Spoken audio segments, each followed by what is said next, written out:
প্রতিবেশীকে কষ্ট দেওয়া যাবে না। বলেন, প্রতিবেশীকে কষ্ট দেওয়া।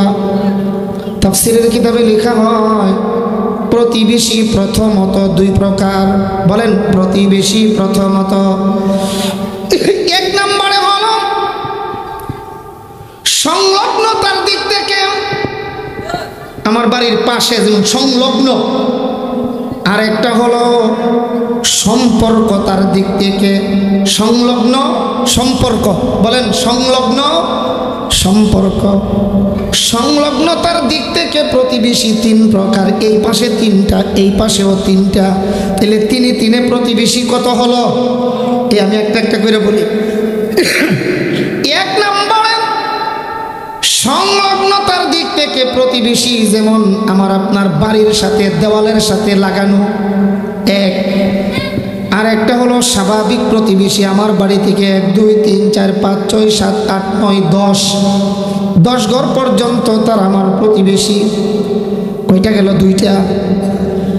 3 নম্বরে হলো সাময়িক প্রতিবেশী, কিছুক্ষণের জন্য বিশ্বরোড মোড় থেকে বাসে চড়লাম, ঢাকা যাব, 3 হাত লম্বা একটা সিট, এই সিটটার মধ্যে বসবে, কথা কয় না আবার কম, এক বেড়া বইয়া এ দুনু ফাও উপরে উঠাইয়া এই দিকটা বাড়াই দিছে আদা, হের দের হাত ফারুইয়া ফরের বেড়ার আধা হাত।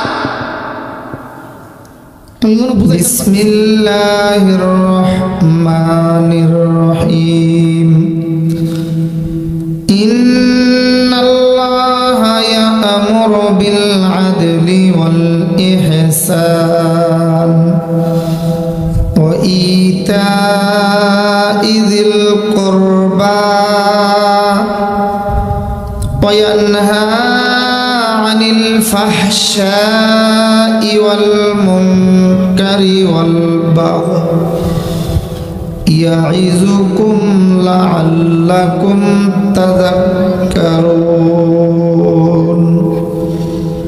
সাদাকাল্লাহুল আযীম।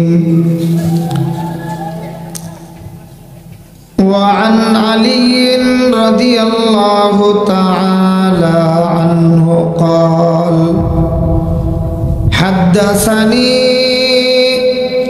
রাসূলুল্লাহ সাল্লাল্লাহু আলাইহি ওয়াসাল্লাম বিআরবা'a কালিমাত লা'আনাল্লাহু মান যাবাহা লিগাইরিল্লাহ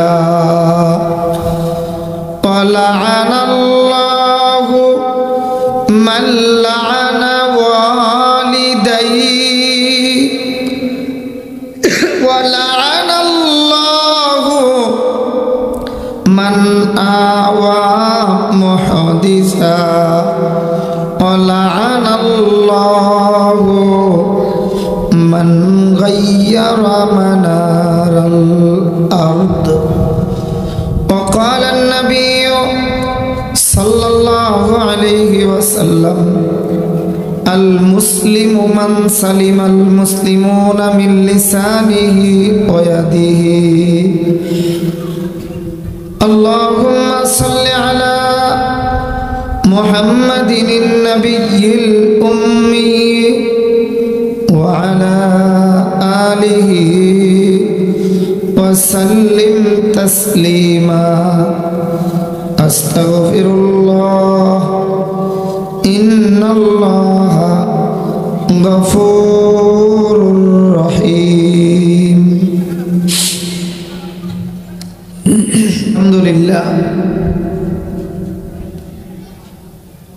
বৃহত্তর বিজয়নগর যুব উলামা পরিষদ তথা আমাদের এই প্রাণপ্রিয় থানা বিজয়নগর থানার সর্বস্তরের উলামাই কেরামদের হরকত আর আমাদের এলাকার সর্বস্তরের জনগণ, বিশেষ করে মুরব্বিদের দুয়ার বরকতে আল্লাহ তাআলা এই 10 দিন ব্যাপী ঐতিহাসিক এক তাফসীরুল কোরআন মাহফিলের আয়োজন করার সুযোগ আর তৌফিক দান করেছেন। আমরা সকলেই অন্তর থেকে শুকরিয়া আদায় করছি, আলহামদুলিল্লাহ। আজ এই বছরের মতো আখিরি মোনাজাত হবে। ঢাকা থেকে এক বড় বুজুর্গ আলেমে দ্বীন হযরতুল আল্লাহ হযরত মাওলানা খুরশিদ আলম কাসিমি সাহেব দামাত বারাকাতুহুম, পাশাপাশি আমাদের সারা বাংলাদেশের ঐতিহ্যবাহী মাদ্রাসা ব্রাহ্মণবাড়িয়া জামিয়া ইউনুসিয়া মাদ্রাসা বড় হুজুর রহমতুল্লাহি আলাইহির রেখে যাওয়া এই আমানত, এই জামিয়া ইউনুসিয়া মাদ্রাসার সুনামধন্য এক মুরব্বী এবং শাইখুল হাদিস ব্রাহ্মণবাড়িয়া জামিয়া দারুল আরকাম আল ইসলামিয়া মাদ্রাসার প্রতিষ্ঠাতা প্রিন্সিপাল এবং শাইখুল হাদিস, বাংলাদেশ হেফাজতে ইসলামের মহাসচিব আল্লামা শাইখ সাজিদুর রহমান হাফিজাহুল্লাহ আমাদেরকে নিয়ে আখিরি মোনাজাত করবেন। আমাদের ভাগ্য অতি ভালো, আমাদের বড় হুজুর রহমতুল্লাহি আলাইহি থাকতে বুদলের তাফসীর, সুহিলপুরের ঐতিহাসিক তাফসীর, 15 দিন ব্যাপী তাফসীর মাহফিল, বড়াইল গ্রামে এক ঐতিহ্যবাহী তাফসীর, এমন বড় বড় তাফসীর মাহফিলগুলিতে বড় হুজুর রহমতুল্লাহ আলাইহি বয়ান করতেন। আজ আমাদের মধ্যে বড় হুজুর নাই। বড় হুজুরের জায়গায় যারা আছেন যে কয়েকজন, এর মধ্যে একজন আমাদের সেরে তাজ মাওলানা সাজিদুর রহমান দামাত বারাকাতুহুম। হুজুর আসবেন, আমাদেরকে নিয়ে দোয়া করবেন। আসলে আমাদের এলাকার সর্বস্তরের মানুষের দোয়ার বরকতে যে তাফসীর মাহফিলটি এবার আলহামদুলিল্লাহ আমাদের উলামায়ে কেরামগণ আপনাদের সহযোগিতায় করতে পেরেছেন। এতে এলাকার সকলেই খুশি, আলহামদুলিল্লাহ। নির্ধারিত নিয়ম অনুযায়ী নির্ধারিত বিষয়ের উপর এবং রাত 12টা-1টা পর্যন্ত নয়, স্বল্প সময়ের ভেতরেই মাহফিল শেষ, বাড়িতে গিয়ে যেন ঘুমাতে পারি, আবার ফজর নামাজ পড়তে পারি, এ পর্যন্ত এই দিকটা খেয়াল রেখেই যথাসম্ভব চালিয়ে আসছে। আমরা আগামী বছরের জন্যও পরামর্শ করছি।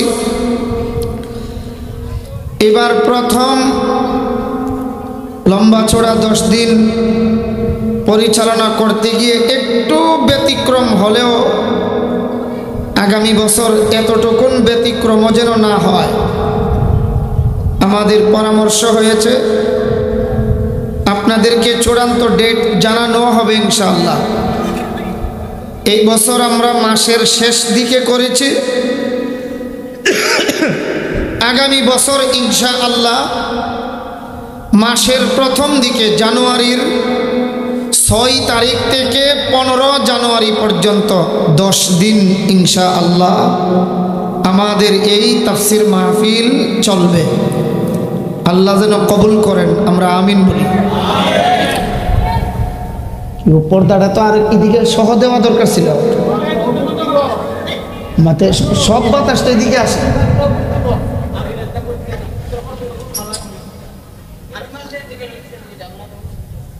না না, এখান থেকে দেওয়ার তো কোনো ফায়দা নাই বাজান, সব বাতাস তো এদিকে আসে।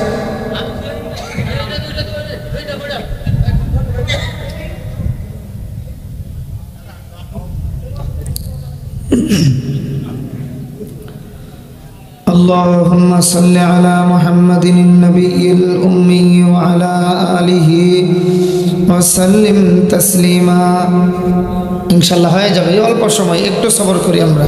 ইলাহা ইল্লাল্লাহ লা ইলাহা ইল্লাল্লাহ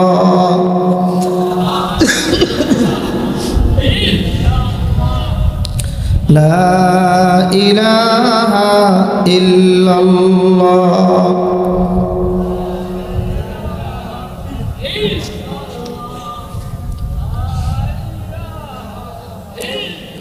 লা ইলাহা ইল্লাল্লাহ মুহাম্মাদুর রাসূলুল্লাহ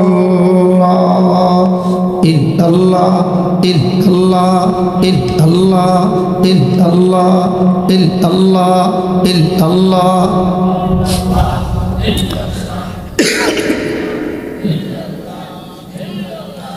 ইল্লাল্লাহ ইল্লাল্লাহ ইল্লাল্লাহ ইল্লাল্লাহ ইল্লাল্লাহ ইল্লাল্লাহ ইল্লাল্লাহ ইল্লাল্লাহ ইল্লাল্লাহ ইল্লাল্লাহ ইল্লাল্লাহ লা ইলাহা ইল্লাল্লাহ মুহাম্মাদুর রাসূলুল্লাহ আল্লাহু হাজিরি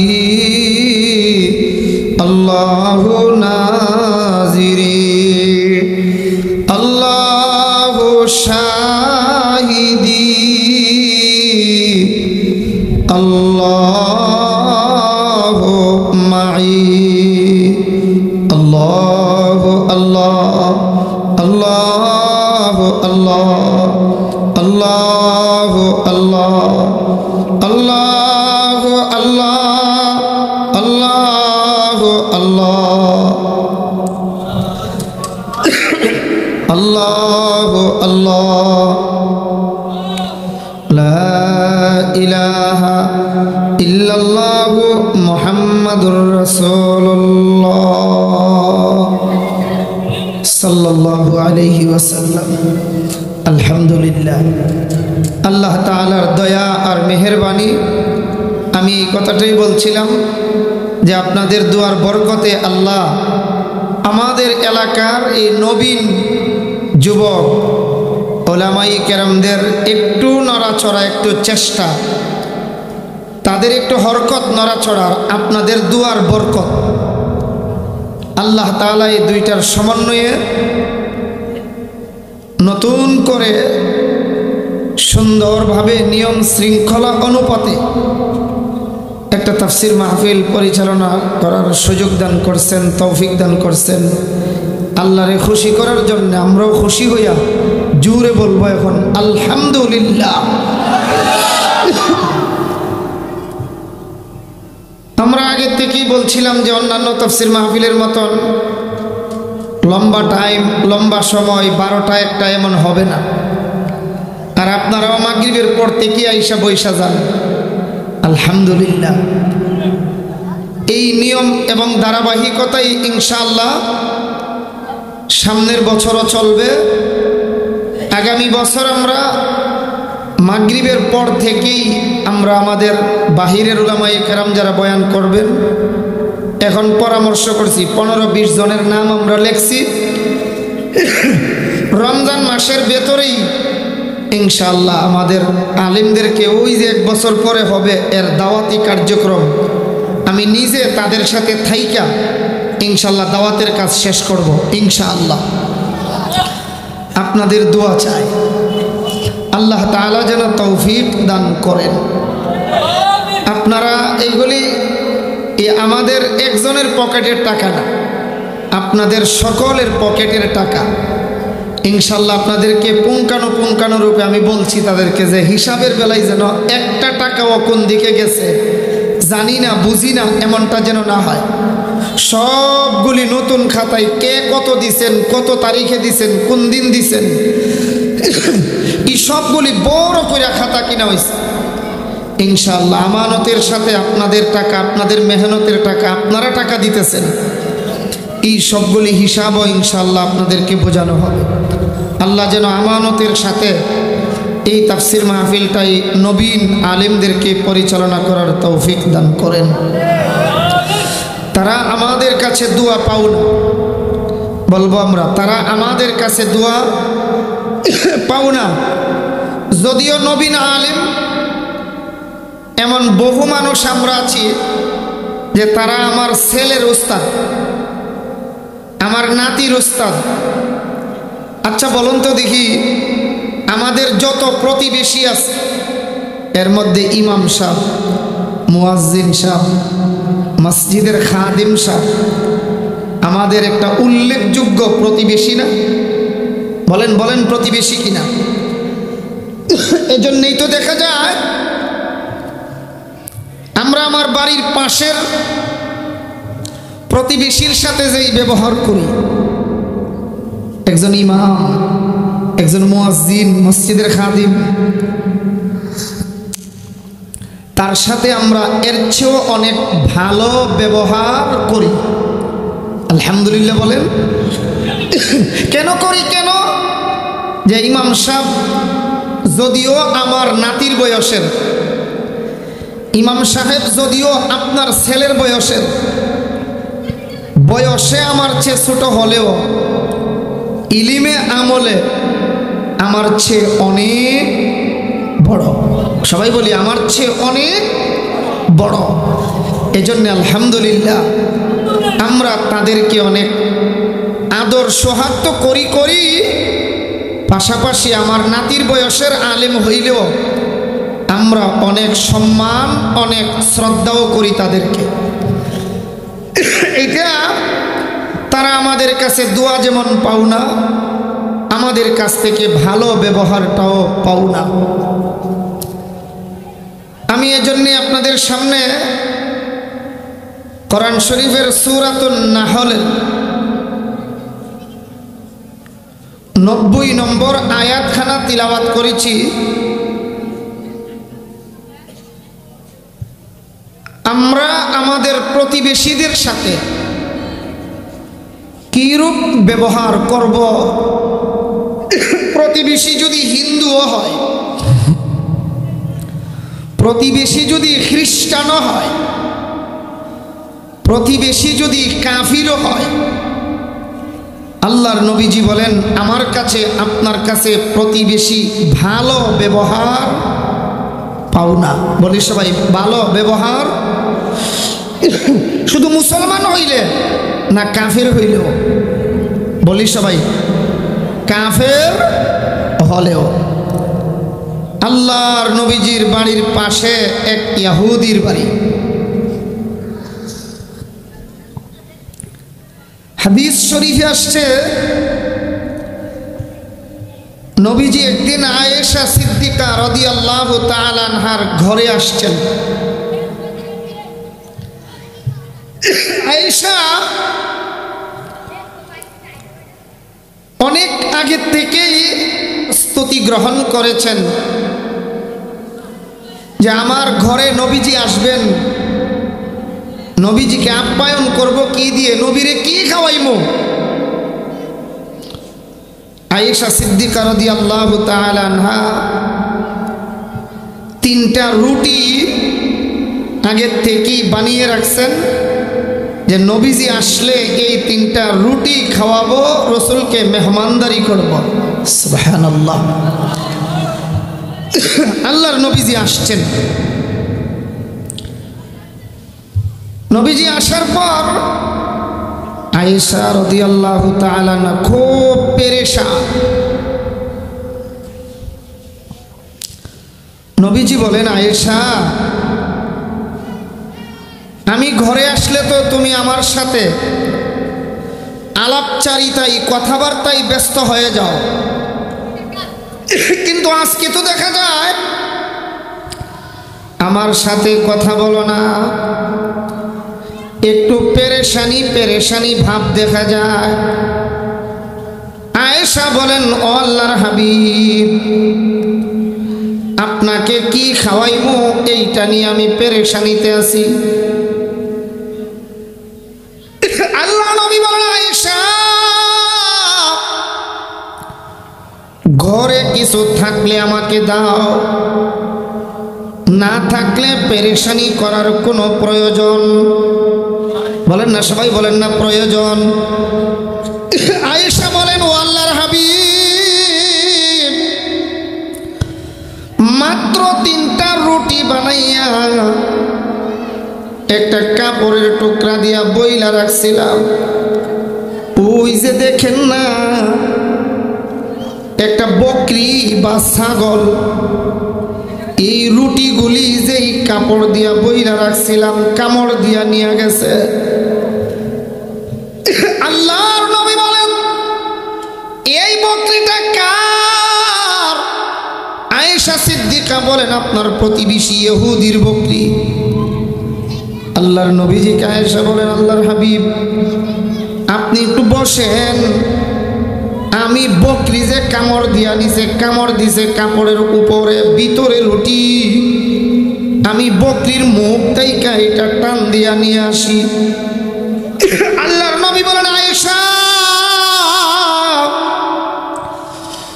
যদিও লোকটা ইহুদি, আমার প্রতিবেশীর বকরির মুখ থেকে যদি এই রুটির পুটলাটা কেড়ে আনা হয়, আমার প্রতিবেশীর মনে কষ্ট হবে। আমি রাসূল এতটুকুন কষ্ট আমার প্রতিবেশীকে দিতে চাই না। আল্লাহু আকবার। প্রতিবেশী আল্লাহর নবীজি এজন্যে হাদিস শরীফে বলেন, আউয়ালু মান খাসামাইন ইয়াউমাল কিয়ামাতি জারান। কিয়ামতের দিন আল্লাহর দরবারে যত মামলার রিপোর্ট শুনানি হবে, মামলার ডেট দেয় না, দিয়া বলে না এত তারিখে শুনানি। আল্লাহ তাআলা দুনিয়াতেই নবীজির মাধ্যমে আমরা একটা শুনাইবার ডেট দিয়া দিছে। কয় হাসরের ময়দানে সর্বপ্রথম যেই মামলার শুনানি হবে, শুনানি এটা হবে আউয়ালু মান খাসামাইনি জারান। দুই প্রতিবেশীর মধ্যে যদি কোনো দ্বন্দ্ব হয়ে থাকে, কিয়ামতের মাঠে সর্বপ্রথম শুনানি হবে, মামলার শুনানি দুই প্রতিবেশীর মামলা। আল্লাহু আকবার বলে আল্লাহু আকবার। এটা এত বড় এক গুরুত্বপূর্ণ বিষয়।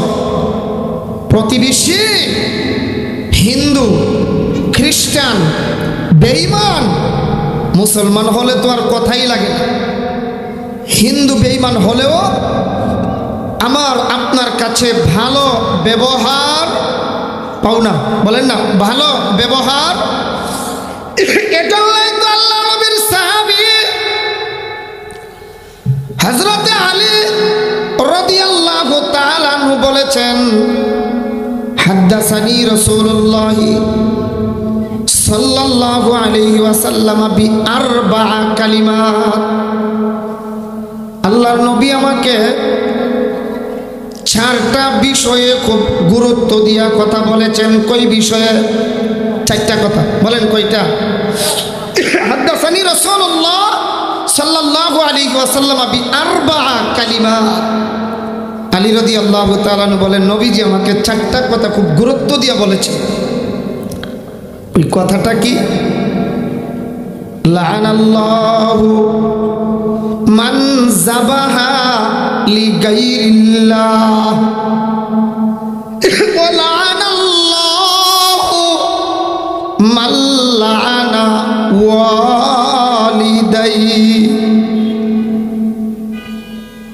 এক নম্বরে আল্লাহর নবী বলেন, আলী রাদিয়াল্লাহু তাআলা বলেন, নবীজি আমাকে যে 4 কথা বলেছেন এর মধ্যে প্রথম কথা, ওই ব্যক্তির উপর আল্লাহর লানত, মান যাবাহা লি গায়রিল্লাহ, যারা আল্লাহর নাম বাদ দিয়া অন্য কারো নামে কোনো পশু জবে করে, তাদের উপরে আল্লাহর রহমত। সবাই তো বললেন না মাশাআল্লাহ। আমি তো এতক্ষণ দেখি নাই, আসলে কাছে কম দেখি, দূরে দেখি ভালো।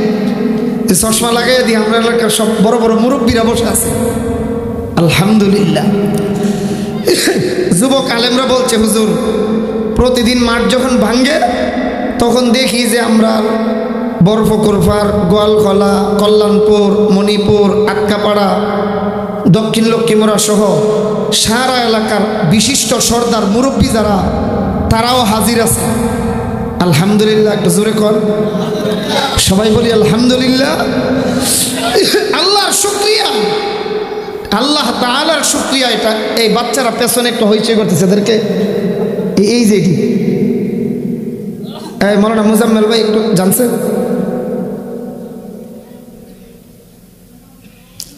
তোমরা হইচই করো না, আরেকবার করলে উঠাইয়া দেওয়া হবে। বসেন বসেন, আর করবে না ইনশাল্লাহ। এক নম্বরে আল্লাহর নবীজি যার কথা বলেছেন আলী বলেন, একটু খেয়াল করেন, কথা তো আমার না, আমার কথা না মানলে কিচ্ছু হবে না। আমার মতো সুডু হুজুরের ওয়াজ না মানলে কোনো গুনাহ হবে না, কিন্তু কথাটা তো সবচেয়ে বড় হুজুর যিনি, হুজুর সাল্লাল্লাহু আলাইহি সাল্লাম বললে যারে আমরা চিনি তার ওয়াজ, আমার মতো ছোট্ট মৌলবীর ওয়াজ না তো এটা। আলী বলেন আমার নবীজি আমাকে চারটা কথা গুরুত্ব দিয়া বলেছেন, এর মধ্যে এক নম্বরের কথা লানাল্লাহু মান যাবাহা লি গায়রিল্লাহ, আল্লাহর নাম ছাড়া ফিরের নামে, মাজারের নামে, দুর্গার নামে, দরগার নামে যারা জবে করে, আল্লাহর নবী কয় তাদের উপর আল্লাহর খাস রহমত। হ্যাঁ বলেন বলেন আবার বলেন, লানত। আবার কোন কি লানত। দুই নম্বরে লানাল্লাহু মান লানা ওয়ালিদাইহি, ওই ব্যক্তির উপর আল্লাহর লানত যেই লোক, এইটা একটু গুরুত্বপূর্ণ, খেয়াল করে শুনতে হবে। ওই ব্যক্তির উপর আল্লাহর লানত যেই লোকে মা বাবার প্রতি বিরক্তি হয়, মা বাপরে অভিশাপ দেয়। জিগাই কেউ আব্দুর রহমান ভাই সাসার শরীরটা কেমন, কো ভাই জ্বালাই লাইতাছে, আর কইস না, বুইরা মরেও না লড়েও না। এমন ফুত নাই মন আমরা দেশ, বুইরা মরেও না লড়েও না, মানে তাই ঔষধ খাওয়াইতে খাওয়াইতে বিরক্ত হয়ে গেছে, বাপরে অভিশাপ দে, আল্লাহ এর থেকে যাইতো গা বালা আছে। আল্লাহর নবীজি কয় মা বাবারে যেই সন্তানে অভিশাপ দেয়, এর চেয়ে বড় অসৎ সন্তান পৃথিবীতে আর হতে পারে না। বেটা যার আব্বা নাই সে বুঝে বাপ যে কি জিনিস। এখনো তো বাড়িতে আসলে বড় ভাইয়ের ঘরে যখন ঢুকি, যে ভাই বাবার আদর দিয়ে আমরা লালন পালন করছে, ভাইয়ের ঘরে ঢুকলে তো এমনি আব্বার কথা স্মরণ হয়। আবার আম্মা খুশি হইয়া বড় ভাইরে আমার আব্বার হাতের কাঠের আলমারিটা দিছিল, আলমারির পাশে দাঁড়াইয়া প্রতিনিয়তই যখন বাড়িতে আসি, আজকেও এমনটাই হয়েছে। মাগরিবের সময় নামাজ পড়ে যখন সালাম ফিরালাম, আলমারির পাশে গিয়া দাঁড়াইলাম, নিজের অনিচ্ছাই যেন বলতে হইছে, কিরে আলমারি, আমার আব্বার হাত তোর গায়ে আমার জানা মতে বহুবার লাগছে, আব্বা তো নাই। আজকে কত মুরব্বীদের সাথে মুসাফা কইরা দোয়া লই, আপন বাবার কাছ থেকে তো দোয়া লওয়া সম্ভব হয় না। এটা আমার আবেগ, এটা কোনো মশালা না। বাবার হাত এইটাতে লাগার কারণে আমি হাত লাগাই অনেক সময় বলি মনে মনে, আলমারি তোর গায়ে আমার আব্বার হাত বহুবার লাগছে। এই জন্যে অনুরোধ করে বলবো, যুবক, আল্লাহর নবী কতই না সুন্দর করে বলেছেন, লানাল্লাহু মাল্লানা ওয়ালিদাই, মা বাবারে যারা অভিশাপ দেয় এই সন্তানের উপরে আল্লাহর অভিশাপ, আল্লাহর রহমত, লানত। বলেন আল্লাহর, আবার কোন আল্লাহর লানত। 3 নম্বরে আল্লাহর নবী বলেন, লানাল্লাহু মান আওয়া মুহদিসা, যেটা শরীয়তে নাই, নিজে নিজে বানায়া করে, ইডারে কই বেদাত। শরীয়তে নাই, সাহাবীরা করছে না, সাহাবায়ে কেরাম করেন নাই, তাবিন তাবে তাবিন আইম্মায়ে মুজতাহিদিন মুহাক্কিক আলিমগণ করে না, নিজে নিজে বানায়া বানায়া সোয়াবের কাম মনে কইরা করে। এই কাজরে বলা হয়, কথা কয় না, লাস্টারে যেই জায়গায় দুয়াইছে ইডারে 41 দিন পর্যন্ত বেড়া দিয়া রাখে, এই জায়গাটারে ইডা ফারাদম যেত নাউজুবিল্লাহ বলবেন না। এটার মধ্যে 41 দিন পর্যন্ত বাতি ধরায়। আমি কোনো হুইন্না কথা কইতাছি না, আমার স্বচক্ষে দেখে বলতেছি। এমন প্রথা এক সময় ছিল না?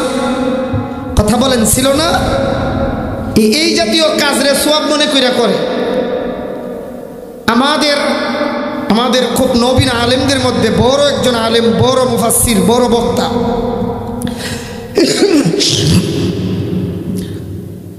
নবীনগর থানার কৃষ্ণনগর ইউনিয়নের বর্তমান রানিং চেয়ারম্যান হযরতুল আল্লাহ হযরত মাওলানা মুফতি আমজাদ হুসাইন আশরাফি হাফিজাহুল্লাহ, ওনার বাড়িতে আজকে গিয়েছিলাম, দীর্ঘক্ষণ ছিলাম। গত রাত্রে 1টার দিকে আমি বিয়ানীবাজার সিলেট থেকে রওনা দিছি, আর তিনি আমার আগে বয়ান করেছিলেন 11টা পর্যন্ত। বয়ান করে গাড়িতে উঠলেন, এমনি ওনার বেগম সাহেবা ফোন দিয়ে বলছে, আপনার 1 বছর 2 মাসের ছোট্ট ছেলেটা ইন্তিকাল করেছে। আজকে জানাজায় অংশগ্রহণ করতে পারি নাই, পরে জোহরের সময় ওনার বাড়িতে গেলাম, ওনাকে একটু দেখে শুনে সান্ত্বনা দিয়ে আসলাম। মুফতি উবাইদুল্লাহ মাদানী আমাদের এখানে প্রথম দিনের যে মুফাসসির ছিলেন, স্বামী স্ত্রীর অধিকার নিয়ে বয়ান করছিলেন। এলাকার অনেকেই বলছেন, হুজুর চমৎকার বয়ান করেছেন, আলহামদুলিল্লাহ বলেন। তিনি বললেন যে হুজুর, এখন থেকে 6 মাস আগে আমার একটা মেয়ে মারা গেছে। আমার আহলিয়া, আমার বউ এক বাড়িতে বেড়াতে গেলেন। বেড়াতে যাওয়ার পর এক মহিলার সন্তান কোলে নিলেন। বাচ্চাটা মরার কয়েকদিন পরে আরেক মহিলা টান মাইরা বাচ্চাটা নিয়ে গেছে। তার একজনে জিজ্ঞাসা, কিভাবে ইবিডির বাচ্চা মরছে, সেই দিন ইবিডির কোলে বাচ্চা দিস? অর্থ বুঝছেন নাকি? তা বুঝছেন না? যে ইবিডির বাচ্চা মরে গেছে গা, ইটা সন্তান হাউইন না, ইটা ডাইন, ইটার কোলো বাচ্চা দিলে ইটাও মরব। নাউজুবিল্লাহ কইেন না, কইেন না। আরে না, বাদ গেলে ভাবি যদি আবার জিগা, আমার জিগাইয়া নাউজুবিল্লাহ কইছ, তখন কি উত্তর দিবেন? একসাথে কর নাউজুবিল্লাহ। বিদআত কারে কয়? জাল ভাই তো বেরিয়েছে বিকাল বেলায়, বেড়ি দিয়ে খেলাইছে, হা আজকে আর এই যাত্রাটা হইল না। নাউজুবিল্লাহ বলবেন না? কি ও মিয়া সাহেব, আপনি জন্ম হয়েছেন কারুগর? বেড়ি না, মহিলা না, মহিলা দেখকে বাইরে লেভেলে বরকত হয় না। আর আমি তো প্রতিদিন করতে বাইরেবার সময় একটা বেড়ির সেরা দিককে বাইরে, একটা মহিলার সেরা দিককে বাইরে। আজকেও এমনই বের হওয়ার সময় আগের থেকে আমার রুমে আইসা বৈশা রয়েছে আম্মা, কৈফুত আয় না, তাড়াতাড়ি ফুড়া দিয়ালাই। মানে আলহামদুলিল্লাহ, আমরা গ্রাম্য ভাষায় কই না হদার 300 দিন। আমি যতদিন আম্মা বাড়িতে থাকেন, কোথাও বেড়াতে যদি বা গ্রামের বাড়িতে যদি না আসেন, আম্মা তো থাকেন ওইখানেই। প্রতিদিন আসার পথে আমার জীবনে এই বয়সে যত বরকত পাইছি, আমার তো বিশ্বাস আমার মায়ের দুয়ার বরকত আছে। বের হওয়ার সময় টুপিটা খুইলা গিয়া সামনে দাঁড়াই, আজকেও এমন হই দাঁড়াইলে পরে কি যেন পরে আল্লাহ জানে, এইভাবে হাত বুলাইয়া মাথায় ফু দিয়া দেয়। আমার যে ছোট্ট মেয়েটা আমার একটা শেলিকার বাচ্চা 1 বছর বয়স, এটাও আমার আম্মার কাছ থেকে দেখা দেখি, এটাও আমার আব্বা ডাকে, আম্মার কাছ থেকে দেখা দেখি কয় আব্বারে ফু দিব, এটাও আইসা আমার মাথায় ফু দেয়। এই আমরা তো মহিলার চেহারা দেখা বের হইয়া জীবনে যে বরকত পাইছি, এই বরকত তো বলে কয়ে বুঝাতে পারবো না, বইলা কয়া শেষও করতে পারবো না। আলহামদুলিল্লাহ কোন আলহামদুলিল্লাহ। এর চেয়ে বড় কুপ্রথা, বিদআত, কুসংস্কার আর কি হতে পারে? একজন মহিলার চেহারা দেখা বের হইলে বলে বরকত হয় না। কি হয় না? কই কি হয় না? কথা কন না, বলেন এরা কি কয়? সবাই তো বললেন না। আরে আপনারা তো এটা মানেন না, আমি জানি। ওই যারা মানে না হেরার চেহারায় যেন চুনকালি পড়ে। এরা কি কয়? মহিলার চেহারা দেখে বের হইলে বরকত। তুমি আইসো বলো তো মহিলা পেট থেকে আইসো, বরকত তো সারা জীবন ওই ফাইবার কোনো কথা হই না। থাকছো কোন জায়গায়? কথা কয় না কে? থাকছি কোন জায়গায়? মায়ের পেটে তাই খাইছি না। এটাকে ওই যে আমরা সাইতানের হুজুর মৌলানা শামসুল হক সাহেব দামাত বারাকাতুহুম বলতেন, শিমরাইল কান্দির এক বেডির কষ্ট হইতেছে না তো, বিয়া হইছে নিউ মার্কেটের এক বেডার ছেলের সাথে। খেয়াল করে জবাব দিয়ে শিমাইল কান্দি একবার আমরা গুদারা ঘাটটা যে আছি নাকি, এটার ডাইন পাশে হাঁড়ি ফাতিল বানা কিছু বাড়ি ঘর আছে আছে। হ্যাঁ, মুসলমানের জিও যদি বানা কোনো নিষেধ নাই তো, এটা ভালো কাম তো ভালো কাজ, নিষেধ নাই। নিউ মার্কেটের এক বেড়ার পুত্রে বিয়া করাইছে শিমলাল কান্দি কুমারপাড়ার এক মাইয়ারে। আমরা এলাকাতে আমি ছোটকালে দেখতাম, বাস্তবে দেখছি, নতুন বউরে বিয়া করাইয়া নিলে কিছু হরা দেখছি ডেক ইটা বলে সুয়াইয়া বলে অভ্যাস করে। আমি দেখিয়া কইতেছি কি করে অভ্যাস করে? সোয়া অনেক বলে হাড়ি বাতিল ডেক ডেস্কি তৈরি রাখে। আমি দেখছি আমার এক আফন খালাতো ভাইয়ের বউরে, নাম কইতাম না, চিন্তা লাগবেন, একবার আমার আফন খালাতো ভাইয়ের বউরে, আমি এই সময় খুব ছোট বয়স 8-10, বিয়ার পরে নিয়ে 10-12টা ডেক ডেস্কি তৈরি রাখছে। শাশুড়ি অথবা নানি এরা একটা খরা করে উল্টাইয়া এমনি দইরা অভ্যাস করায়, সোয়াইয়া অভ্যাস করে। তো ওই যে শিমরাল কান্দির বেড়ির বিয়া হয়েছে কোন মার্কেটের বেড়ার সাথে? আমার যদি মাতুই না আর একটু জোরে কইলেন, কোন মার্কেট? নিউ মার্কেটের। নিউ মার্কেটে যাওয়ার পরে যখন বাসার ভিতরে ওই ডাকনা উল্টাইয়া শাশুড়ি দেখাইছে, শিমাল কান্দির বেড়ি নি ওইটা ওই উপরে যে এটা কি তাকে হরা কইনি আমরা, মাটির একটা হরা দিকা বিড়ি ফাট লইছে, বাপ ধরছে। শিমাল কান্দির বিড়ি জিগায় আম্মা ইটা কি? আম্মা হরার জিগা হরার কথা কো, আম্মা ইডা কি? কন ইডা, আবার কন ইডা।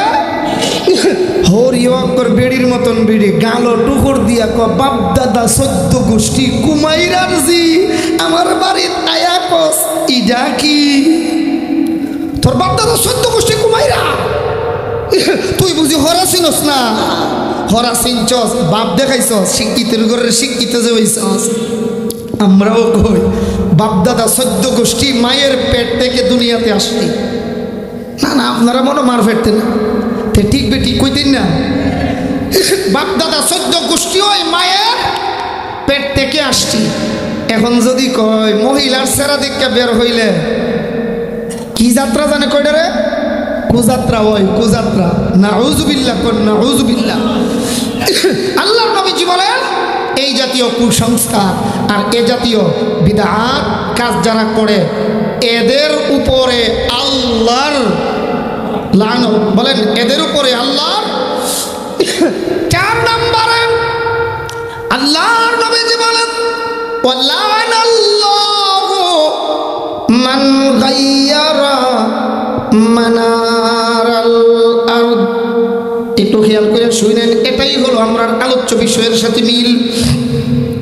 লাআনাল্লাহু মান গায়্যারা মানারাল আরদ। মানারাল আরদ শব্দের সহজ অর্থ হইল আমার বাড়ি আর আমার মামুর বাড়ি, বা আমার বাড়ি আমার চাচতো ভাইয়ের বাড়ি, এর মাঝখানে একটা সীমানা থাকেনি। সবাই তো বলেন না, এই সীমানারে বলা হয় মানারাল আরদ। আল্লাহর নবী কয় যারা চুরি কইরা সীমানা পরিবর্তন করে ফেলে, লাআনাল্লাহু মান গায়্যারা মানারাল আরদ, সীম উড়াইয়া ফেলাই দেয়। কারণ বেড়ার গোষ্ঠী বড়, এমন মনে নাই।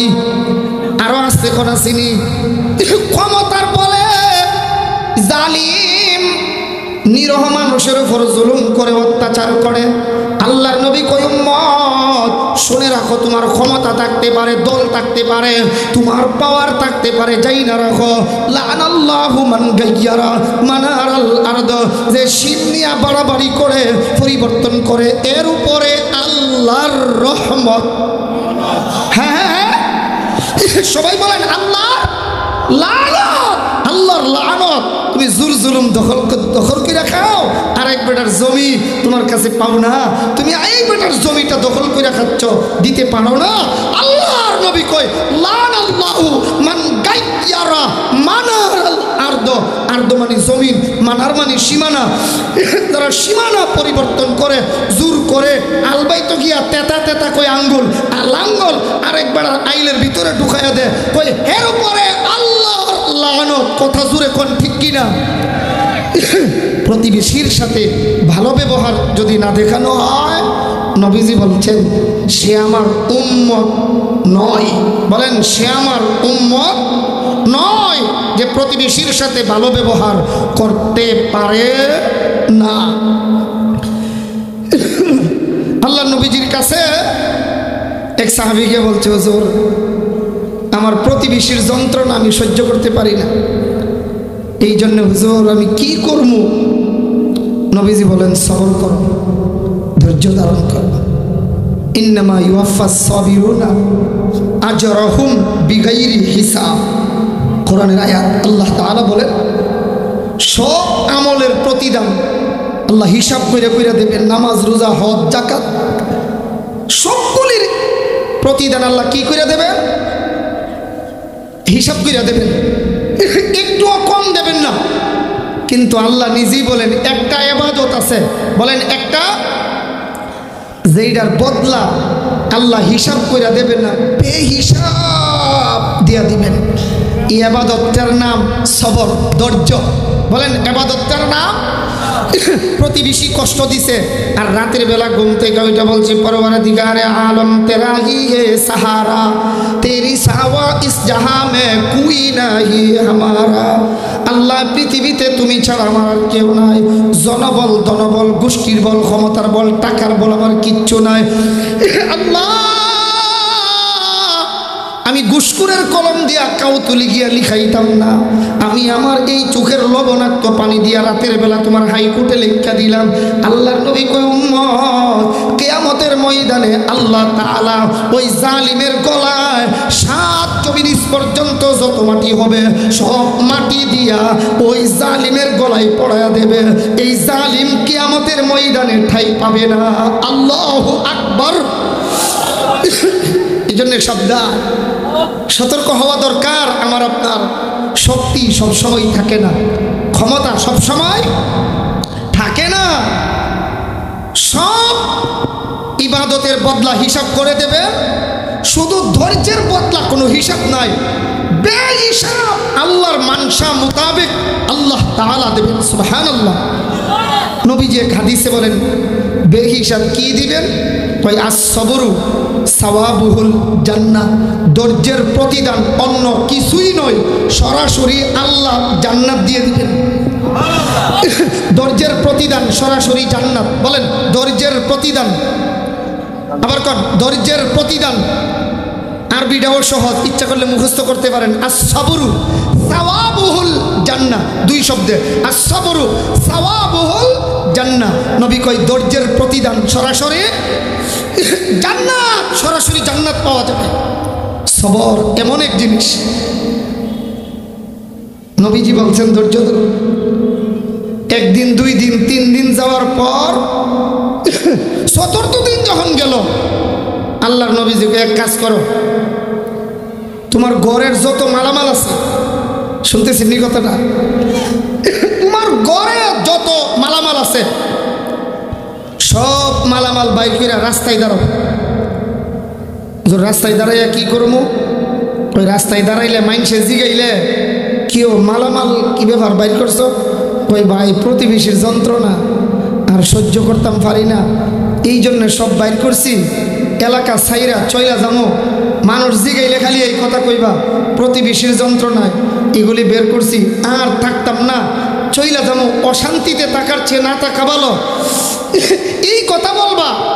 যখন মালামাল বের করে প্রতিবেশীকে জিগাই, কিরে ভাই মালামাল বের করো কেন? কর না ভাই আর এই এলাকায় থাকতাম না, তোমার যন্ত্রণা আর সহ্য হয় না, এই জন্য মাল বাইর করে লাইছি।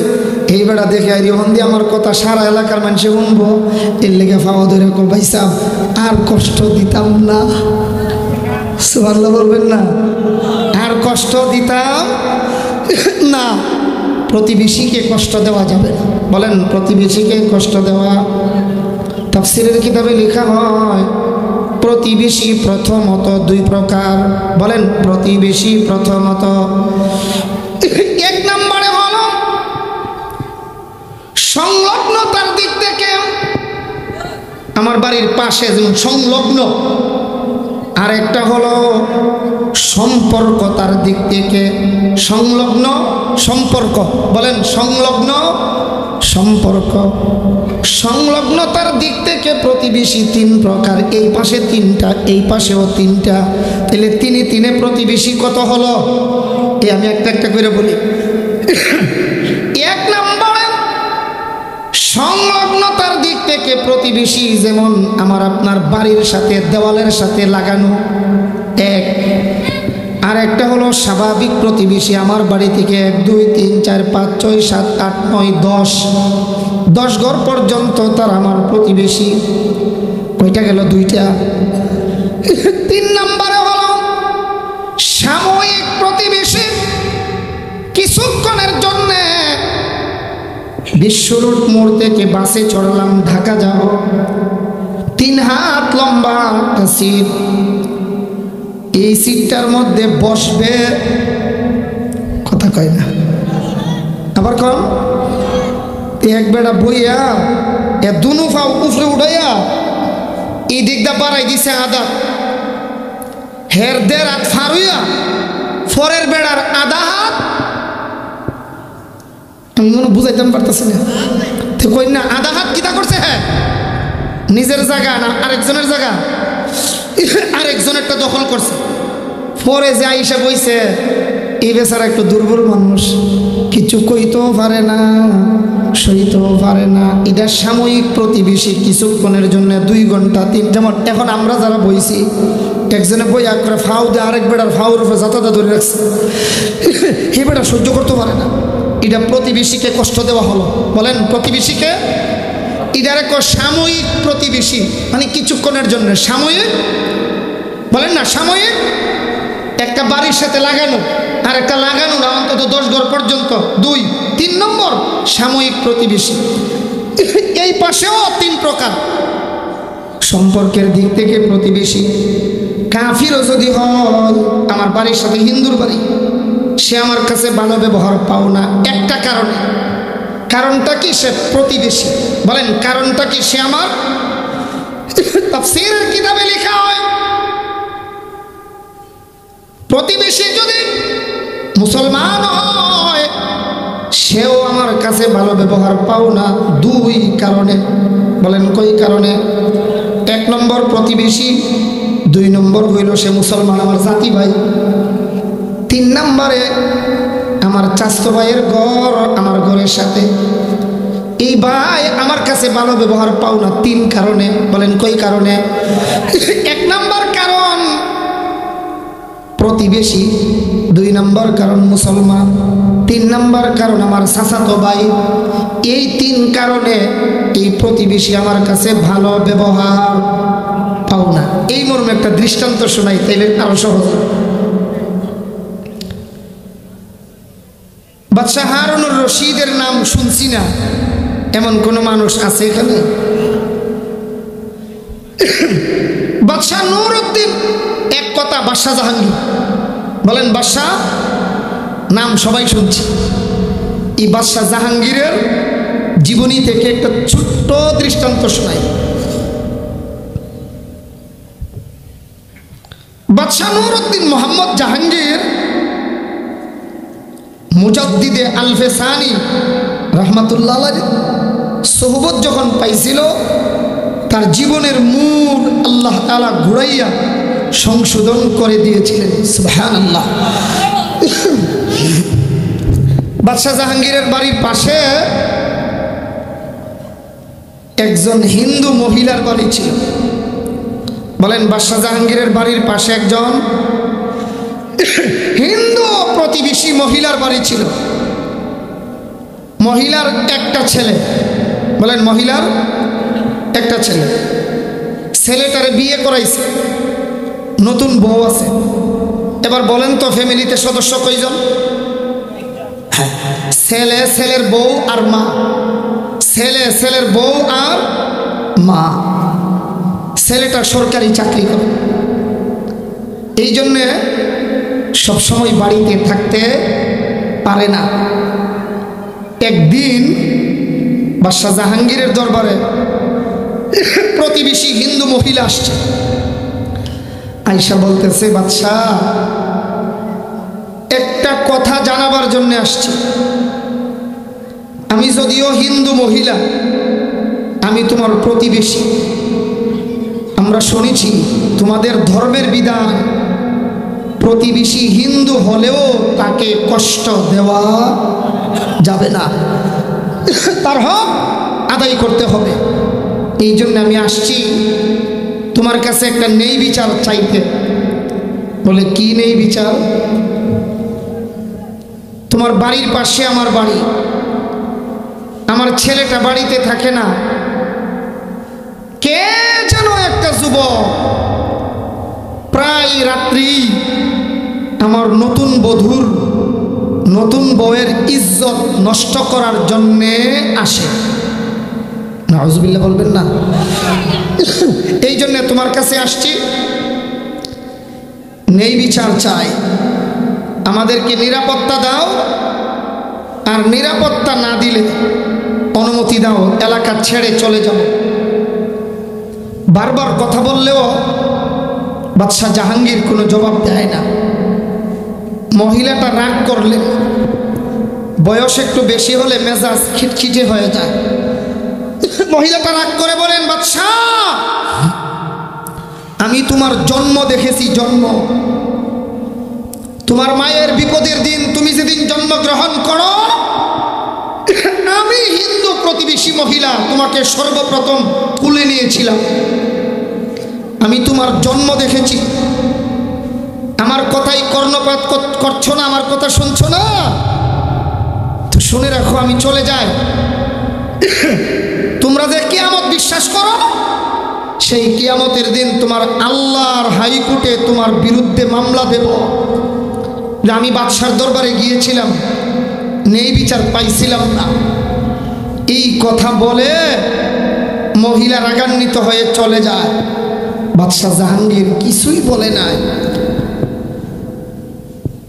রাতের বেলায়, রাত যখন ঘনিয়ে আসলো, বাদশাহ জাহাঙ্গীর, বাদশাহ নুরউদ্দিন মোহাম্মদ জাহাঙ্গীর, এটা তার পুরো নাম, তিনি একটা তলোয়ার হাতে নিয়ে ওই প্রতিবেশী মহিলার বাড়ির দিকে রওনা দিছে। বাড়ির কাছে যেতে না যেতেই দূর থেকেই তরুণীর কণ্ঠের আওয়াজ শুনতে পায়, বাঁচাও বাঁচাও বাঁচাও, চিৎকার করতেছে। বাদশা বলে সময় মতে আসছে।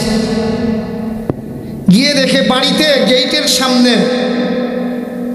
একজন দারোয়ান দাঁড়িয়ে আছে, অথচ এই বাড়িতে কোনো দারোয়ান থাকার কথা না। একটা ঘোড়াও আছে সামনে। বাদশাহ বুঝতে পারছে বাড়ির ভিতরে অপকর্ম হচ্ছে, আর ওই লম্পট দলের পাহারাদার এটা কেউ আসে কিনা দেখার জন্য এরে রাইখা গেছে। এই জন্যে বাদশাহ সর্বপ্রথম নিজের হাতের তলোয়ার দিয়া গেইটে দাঁড়ানো যুবককে দ্বিখণ্ডিত করে ঘোড়ার পৃষ্ঠে পা রেখে দেয়াল টপকাইয়া বাদশাহ নুরউদ্দিন জাহাঙ্গীর এই বাড়ির ভিতরে প্রবেশ করেছে। আল্লাহু আকবার। বাড়ির ভিতরে ঢুইকাই দেখে ওই যে বুড়া মহিলাটা গেছিল, এই বৃদ্ধা মা একটা তেলের বাতি হাতে নিয়ে দাঁড়ানো, এইভাবে কাঁপতেছে। এমনি বাদশাহ মহিলাকে বলতেছে, মা বাতিটা নিভাও। বাতি নিভানোর পর সাথে সাথে বাদশাহ বাঁচাও বাঁচাও আওয়াজটাকে ফলো করে লক্ষ্য করে ঘরের ভিতরে প্রবেশ করেছে। বাতি নিভাইছে। ভিতরে গিয়ে বুঝতে পারে যে যুবক মহিলার পুত্রবধূর ইজ্জত নষ্ট করার জন্য অপচেষ্টা চালাচ্ছে। ওইখানে গিয়ে তার মাথার চুলের মধ্যে এইভাবে মুষ্টিবদ্ধভাবে দইরা তলোয়ার চালাইয়া এই যুবকের মাথাটাও দেহ থেকে আলাদা করছে। সুবহানাল্লাহ। সর্বশেষ ডাক দিয়া বলে, মা এবার বাতি জ্বালাও। মহিলা বাতি জ্বালাইছে। এমন সময় মাথাটার মধ্যে বাদশাহ নুরউদ্দিন মোহাম্মদ জাহাঙ্গীর এইভাবে ধইরা রাখছে। ধইরা রাখাই কয়, মা বাতি জ্বালাও।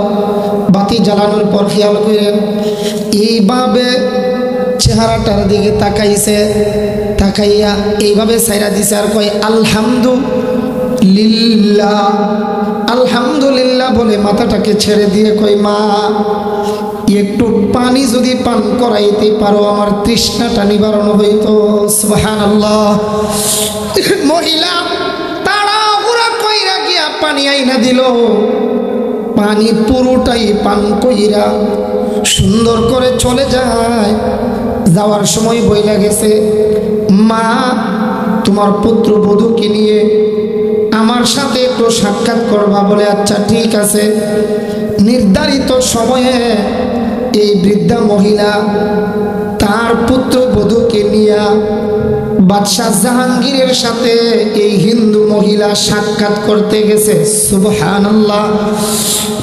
অনেক কথোপকথনের পর, দীর্ঘক্ষণ কথাবার্তার পরে এবার ডাক দিয়া বলে, বাবা একটু কি জানতে পারি আমার বাড়িতে গিয়া কেন তুমি বাতি নিভাইবার জন্য বললা?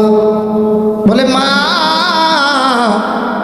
আমিও চাইছিলাম কথাগুলি আপনাকে বলবো, কেন বাতি নিভাইতে বলছি আপনি জানেননি বলে না। এরপরে বলছো বাতি জ্বালাইবার জন্যে। ও মা এটা জানেননি কেন বলে না? এটাও জানি না। বাতি জ্বালাইবার পর বলছো বললাম পানি দেওয়ার জন্য, পানি দিছেন। পানিটা দেওয়ার পর পুরোটা পানি সুন্নত তরিকায় পান করে চলে আসলাম, কারণ জানেননি বলে না। এবার মহিলাটা বলে, বাবা কারণগুলি যদি বলতা তাইলে একটু মনে শান্তি পাইতাম। আল্লাহু আকবার।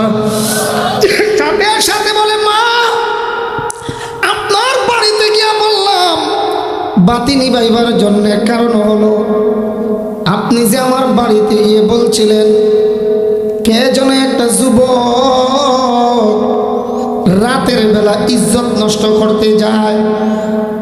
আমার বিশ্বাস ছিল আমার বাড়ির পাশে অন্য কোনো যুবক যাইবার সাহস পাবে না। আমার মনে মনে ধারণা ছিল আমার একটা ছেলে আছে, এই ছেলেটাই হয়তো বা যায়। এই জন্যে তুমি ডরে ভয়ে নাম বলো না।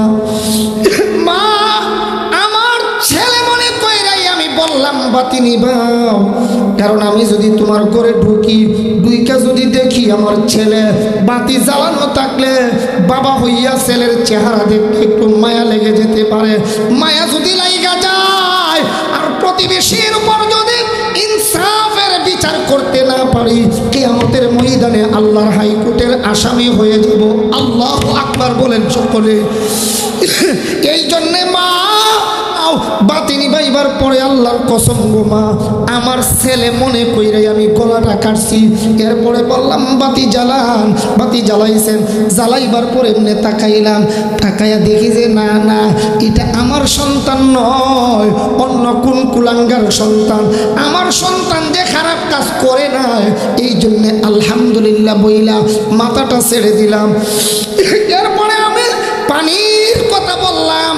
পানি যখন আইনা দিছেন গো মা, পুরোটা পানি সুন্নত তরিকায় পান করলাম। এত পানি কেন খাইলাম জানেননি? বলে না মা, সকালবেলা আমার বাড়িতে গিয়া যখন বইলা আসছিলেন, সারাদিন টেনশনে পইরা গেলাম, কি হিন্দু মহিলা যদি আল্লাহর হাইকোর্টে মামলা দেয় আমার কি অবস্থা হবে। এই কথা চিন্তা কইরা সারাদিন সারা রাত কিছুই খাইতে পারি নাই। সর্বপ্রথম হক বিচার কইরা তোমার বাড়িতে পানি পান করেছি। সুবহানাল্লাহ। প্রতিবেশীর সাথে ব্যবহার, আল্লাহ প্রতিবেশীর সাথে আমাদের সকলকে ভালো ব্যবহার করার তৌফিক দান করেন। আমাকে সহ আমিও যেন প্রতিবেশীদের সাথে ভালো ব্যবহার করতে পারি, আল্লাহ তৌফিক দান করেন। সবাই বলে আমিন। এই জন্যে এই মাহফিলটাই তাফসির মাহফিল ব্যতিক্রম করাই হয়েছে পরামর্শক্রমে।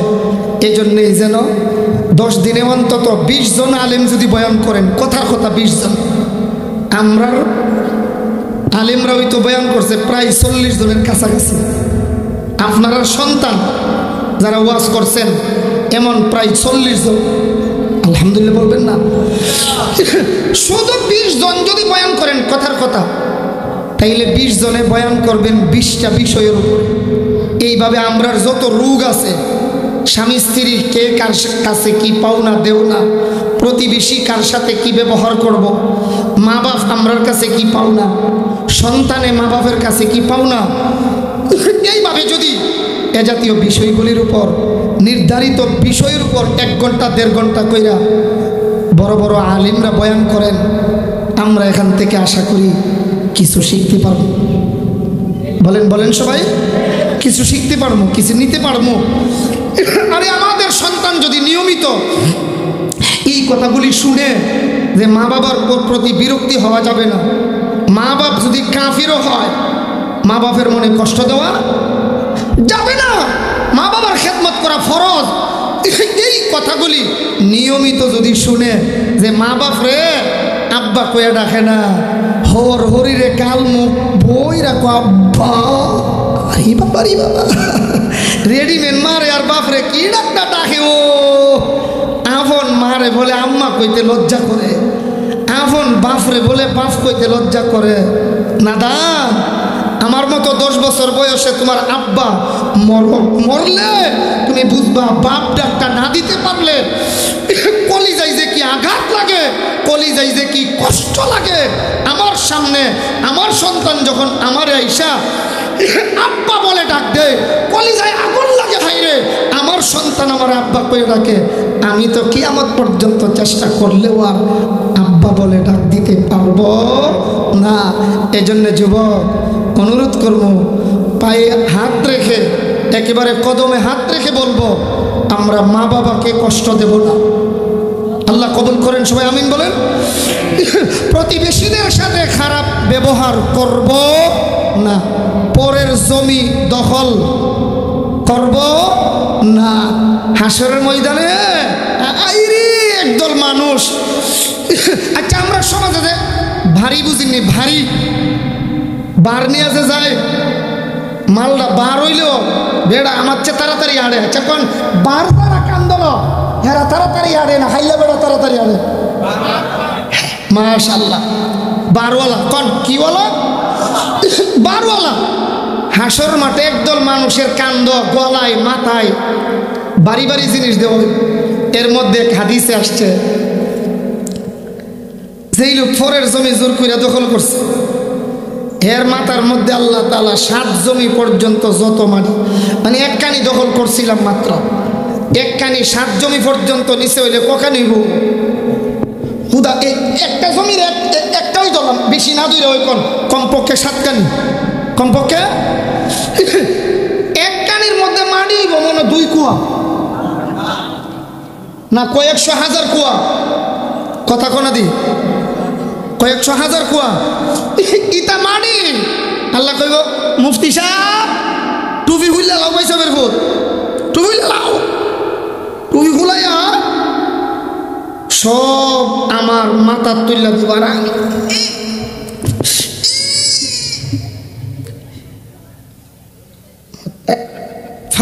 আমার প্রতিবেশী কইব আসসালামু আলাইকুম ভাই সাহেব বাঙালি,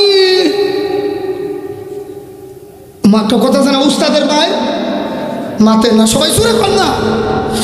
শেষ রাইতে হাসরের মাঠে নিরহ ব্যক্তিরা কইব ভাই সাহেব আপনি ওইনিও বসিস সাহেব দুনিয়ায় থাকতে যে আমার 2 কানি দখল করছিলাম, আপনি ওইনি আপনার এখন ইটা করুন কে রে, আপনার আটতে দিতে পারেন না।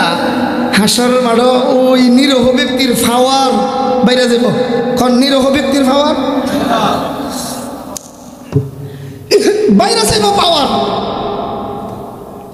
বলবে আল্লাহর বান্দা এ আমার ভাই, আমার বাড়ি মণিপুর, তোমার বাড়িও মণিপুর, আমার বাড়ি লক্ষ্মীমোড়া, তোমার বাড়িও লক্ষ্মীমোড়া, আমার বাড়ি কল্যাণপুর, তোমার বাড়ি কল্যাণপুর, আমার বাড়ি আটকাপাড়া, তোমার বাড়িও আটকাপাড়া।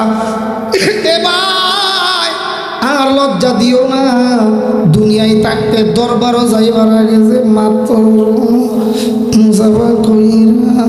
10,000 যে মাত্র লইছিলাম আর তোমার জমি যে জোর করে দখল করছিলাম, ইটা সব আল্লাহ তাআলা এখন 7 জমি নিচ পর্যন্ত মাটি আমার মতো জালিমের গলায়, আমার মতো জালিমের কাঁধে, আমার মতো জালিমের মাথায় উঠাইয়া দিছে। যদি জানতাম এমন হবে তাইলে তো পরের জমি দখল করতাম না। এই জন্যে সাবধান ভাই, হাসরের মাঠে কানলে আর কোনো কাজে আসবে না। রুনে কি ওয়াকত জব তো রোয়া নাহি, ওয়াকত জানে কি বাত রুনে সে ফায়দা নাহি। কান্নার সময় যদি না কাঁদা হয়, সময় চলে গেলে কাঁদলে আর কোনো কাজে আসবে